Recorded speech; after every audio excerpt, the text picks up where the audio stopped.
নারীর সৌন্দর্য তার রূপে নয়, তার গুণে। এটা যত তাড়াতাড়ি বুঝতে পারবেন ততই মঙ্গল। হ্যালো এভরিওয়ান, আসসালামু আলাইকুম। আশা করি সবাই অনেক ভালো আছেন। সকাল সকাল রুটি, ডিম ভাজা এগুলোই আমার প্রতিদিনের কাজ, আর এগুলো বাচ্চাদের জন্য আমাকে বানাতে হয়। সকাল থেকে রাত পর্যন্ত সারাদিন কি করলাম সবকিছু আপনাদের সাথে শেয়ার করব। যখন একটা মেয়েকে দেখতে আসে আর দেখার পর যখন দেখে মেয়েটা অনেক সুন্দর, তখন কিন্তু সবাই অনেক খুশি হয়ে সেই মেয়েটাকে ঘরে তুলে নেয়। আর তারপর যখন দেখে মেয়েটা কোনো কাজই পারে না, তখন দেখবেন উঠতে বসতে কথা শুনতে হয়। রূপের পাশাপাশি যদি গুণ না থাকে তাহলে আপনার কোনোই মূল্য নাই। মানুষ প্রত্যেকটা মানুষকে তার গুণের উপরে বিচার করে।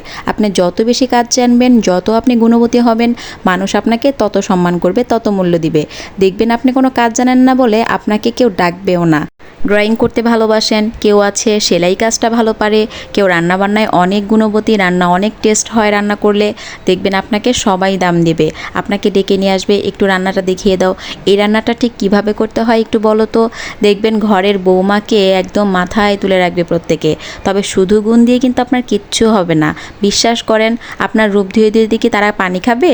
একদম এই কথাটাই আপনাকে শুনতে হবে একটা সময়ে। হয়তো প্রথম 3 মাস, 4 মাস, 1 বছর আপনাকে কোনো কথাই শোনাবে না, তবে নেক্সট টাইম দেখা যাবে যে আপনাকে এই কথাটায় সম্মুখীনই বেশি হতে হচ্ছে। তাই বলি কি, প্রত্যেকের উচিত রূপের পাশাপাশি গুণেরও প্রয়োজন আছে।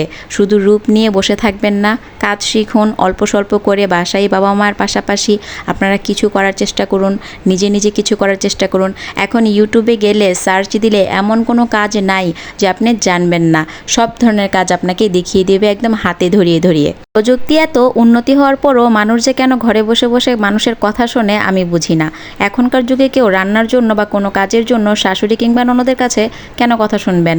দেখা যায় এখন কিছু কিছু খিটখিটে জামাইরাও আছে, তারাও কথা শোনায়। কারণ ওই যে প্রযুক্তি, সবার হাতে হাতে ফোন আছে, আর ফেসবুকে তো একটা মানুষ মানে সব কিছু সে শেয়ার করে। আমরা যেরকম সব কিছু শেয়ার করতেছি লাইফস্টাইল, মানুষ দেখবেন তার গুণ রূপ সব কিছুই তুলে ধরে। তো যেহেতু এত সহজভাবে তারা তুলে ধরতেছে, তখন মাথায় এই চিন্তাটা আসে যে আমার বউটা কেন পারে না, কিচ্ছু পারে না। তখন আপনার দামটা একদম কমে যায়। নিজের দাম নিজে কমাবেন না, নিজের দামটাকে ধরে রাখুন। নিজেকে যোগ্য প্রমাণ করুন মানুষের কাছে।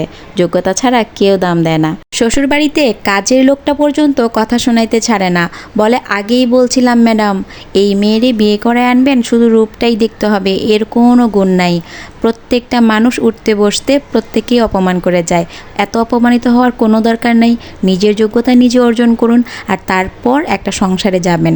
আপনি যদি চিন্তা করেন অমুক অনেক সুখে আছে, আপনি সুখে নাই, এটা চিন্তা করবেন না। প্রত্যেকটা সংসারেই ঝামেলা আছে, কেউ বলে কেউ বলে না।